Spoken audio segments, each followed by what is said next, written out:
कल 8 सितंबर को तहरीक मुस्लिम शब्बान की जानिब से इत्तेहाद रैली यानी यूनिटी रैली फ़िरक़ा परस्ती के ख़िलाफ़ गुलजार हाउस से निकाली जाने वाली थी। एक्चुअल हमने जो दरख्वास्त दी थी वो चांद मीनार की दरख्वास्त थी। चांद मीनार के ताल्लुक़ से पुलिस का स्टैंड ये था कि ये हेरिटेज है, फ़लाँ हैं, ये है। हमने बात कही कि भाई चांद मीनार अगर हेरिटेज है, वहाँ प्रोग्राम नहीं हो सकता है, तो भारतीय जनता पार्टी का प्रोग्राम कैसे हुआ? तो कहा कि वो बग़ैर परमिशन के हुआ। अब लोग ये फ़ैसला करें। इस रियासत और सिटी की पुलिस का आलम ये है कि बग़ैर परमिशन के हज़ारों की तादाद में चांद मीनार से लोग जमा हो जाते हैं और पूरे समझिए कि पत्थरगट्टी से लेके चांद मीनार तक बल्कि पूरे शहर को भगवा रंग में डुबो दिया जाता है बग़ैर परमिशन के। ये पुलिस की अजीम समझिए कि इंटेलिजेंस और उसकी कारकर्दगी का बहुत बड़ा सबूत है कि बग़ैर परमिशन के निकली थी और हम कार्रवाई कर रहे हैं, ये बात कही गई। तो हमने कहा कि भाई जब बग़ैर परमिशन निकली थी, कार्रवाई कर रहे हैं, तो समझिए कि आप हमको भी वैसे ही आप मौका प्रोवाइड कर दें। तो ये कहा गया कि कोई अगर रेड सिग्नल क्रॉस करे तो आप भी करते हैं क्या? चांद मीनार, तहज़ीब, तमद्दुन, बहुत बातें हुई। तहज़ीब, तमद्दुन और हैदराबाद की बात आई तो मैंने बहुत वाज़े किया कि जिन लोगों को आपने प्रोग्राम करने दिया वो लोग अपने सोशल मीडिया पर और अपनी पूरी तकारीर और बैनर्स पर हैदराबाद की तहज़ीब और चांद मीनार के तक़द्दुस को उन्होंने पामाल किया है। चार मीनार का नाम नहीं लिया, भाग्य लक्ष्मी मंदिर के नाम से एड्रेस दिया गया। हैदराबाद का नाम नहीं लिया गया बल्कि भाग्यनगर लिखा गया। तो पहली चीज़ तो ये है कि ख़ुद यहाँ की बल्दिया को और पुलिस डिपार्टमेंट को इस पर कार्रवाई करनी चाहिए कि आप हैदराबाद का नाम बदल कर कैसे लिख सकते हैं। चार मीनार के एड्रेस को आप भाग्य लक्ष्मी मंदिर, वो मंदिर जो इल्लीगल है, उस मंदिर का कैसे आप पता लिख सकते हैं? ये होना चाहिए।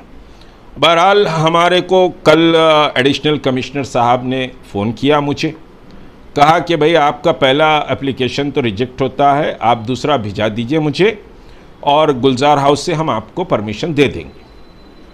मैंने कहा कि व्हाट्सएप पे जो मैं आपको एप्लीकेशन भिजा दूंगा, आप ऑर्डर दे दीजिए। एग्री किया। मेरे व्हाट्सएप पे उनको जो एप्लीकेशन भिजाया वो मौजूद है। फिर उसके बाद उन्होंने मुझे एक मैसेज दिया कि भाई इसकी हॉट कॉपी विद सिग्नेचर आप भिजा दें। फिर उनके ऑफिस से फ़ोन आया कि भाई हॉट कॉपी भिजा दीजिए और परमिशन लेकर चले जाइए। तो मैं यहाँ से दौड़ाया, 2 घंटे वहाँ पर हमारे साथी समझिए कि वहाँ पर रुके रहे। अभी दे रहे हैं कहा गया। फिर उसके बाद आखिर में ये कहा गया कि भाई ट्रैफिक क्लियरेंस आना है, कल सुबह आके परमिशन ले लीजिए। और आज आपको मैं बताऊं कि 2 बजे मेरे पास चादरघाट इंस्पेक्टर समझिए रिजेक्शन की कॉपी लेकर आते हैं।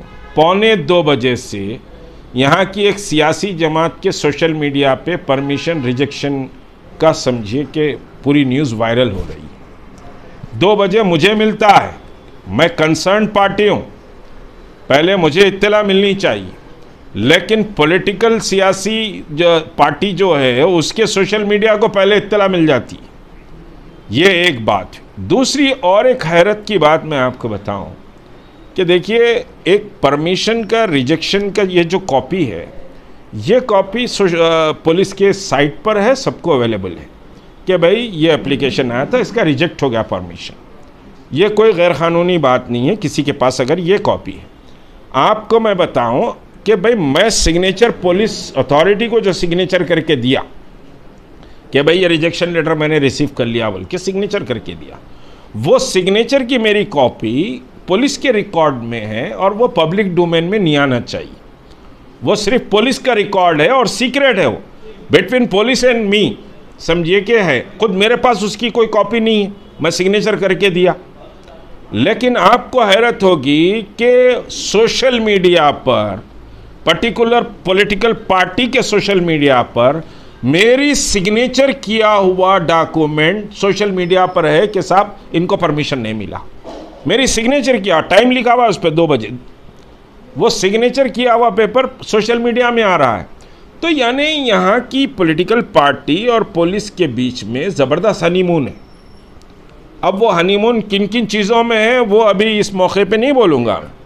तो ये जो रैली को रोका गया है, ये रैली को यहाँ की सियासी जमात ने अपने पावर का नाजायज़ इस्तेमाल करके मुसलमानों की क़ुव्वत, मुसलमानों की ताकत, मुसलमानों की हिस्सासियत, मुसलमानों के शऊर के बेदार होने के रास्ते को बंद करने का काम किया।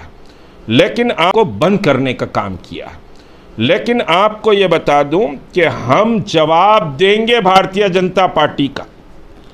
मुसलमानों को मायूस होने की ज़रूरत नहीं है, मुसलमानों को समझिए दिल छोटा करने की भी ज़रूरत नहीं है। मैं बिल्कुल पर्टिकुलर मुसलमानों की बात कर रहा हूँ और मैं मुसलमानों की खिदमत करता हूँ, लेकिन जहाँ मुल्क की बात है तो सबको लेकर चलता हूँ। इस रैली में बहुत बड़ी तादाद दलितों की आने वाली, इस रैली में बहुत बड़ी तादाद सिखों की आने वाली, इस रैली में बहुत बड़ी तादाद क्रिश्चियंस की आने वाली, इस रैली में बहुत बड़ी तादाद समझिए एसटीज़ की आने वाली है। ये तमाम तबक़ात को लेकर ये रैली निकलने वाली थी और बड़ा ज़बरदस्त जोश व खरोश इस रैली के लिए है। ये रैली कैंसल नहीं हो रही है। हम भारतीय जनता पार्टी का जवाब देंगे। हमारे सीने पर आकर कोई बात करता है तो फिर हम उसका जवाब ज़रूर देंगे। हम कोई समझिए बैकफुट पे नहीं जा रहे हैं, हम झुकने वाले भी नहीं हैं। हम पूरी क़ुव्वत और ताकत से मुकाबला करेंगे। एक बात तय हो गई, तहरीक मुस्लिम शब्बान के हर प्रोग्राम को तेलंगाना की पुलिस समझिए नाकाम करने और उसके एप्लीकेशन को रिजेक्ट करने का काम कर रही है। तो तेलंगाना की हुकूमत और तेलंगाना की पुलिस तहरीक मुस्लिम शब्बान की ताकत और लोगों से मिलने वाली हिमायत से खौफज़दा है। मैं नौजवानों का, बुज़ुर्गों का, काबिल एहतराम ख़वातीन का जिनकी हिमायत हमको हासिल है उनका शुक्रगुज़ार हूँ। लेकिन हम कोई कॉम्प्रोमाइज़ नहीं करेंगे। हम कोई समझिए कि सियासी दलाल नहीं हैं। हम मिल्लत की समझिए कि अल्लाह की रज़ा के लिए खिदमत करते हैं और भारतीय जनता पार्टी का समझिए कि हम जवाब देंगे। ये रैली होकर रहेगी, लेकिन कल क्योंकि पुलिस ने रिजेक्ट किया है इसको हम पोस्टपोन कर रहे हैं। हम समझिए विद इन ए वीक नए समझिए कि डेट का ऐलान करेंगे। अगर पुलिस फिर रिजेक्ट करती है तो हम हाई कोर्ट में भी अगर हमको इंसाफ अगर नहीं मिलता है खुदा ना खास्ता तो हम सुप्रीम कोर्ट तक जाएंगे। लेकिन ये समझिए कि तेलंगाना और हैदराबाद को फ़िरका परस्तों के रंग में डुबोने की जो साजिश सियासी लोग कर रहे हैं उसको हम नाकाम करेंगे। कोई दिल छोटा करने या समझिए कि मायूस होने की ज़रूरत नहीं। यह रैली पूरी आबोताब के साथ होगी, लेकिन उसकी तारीख़ का हम ऐलान करेंगे। शुक्रिया।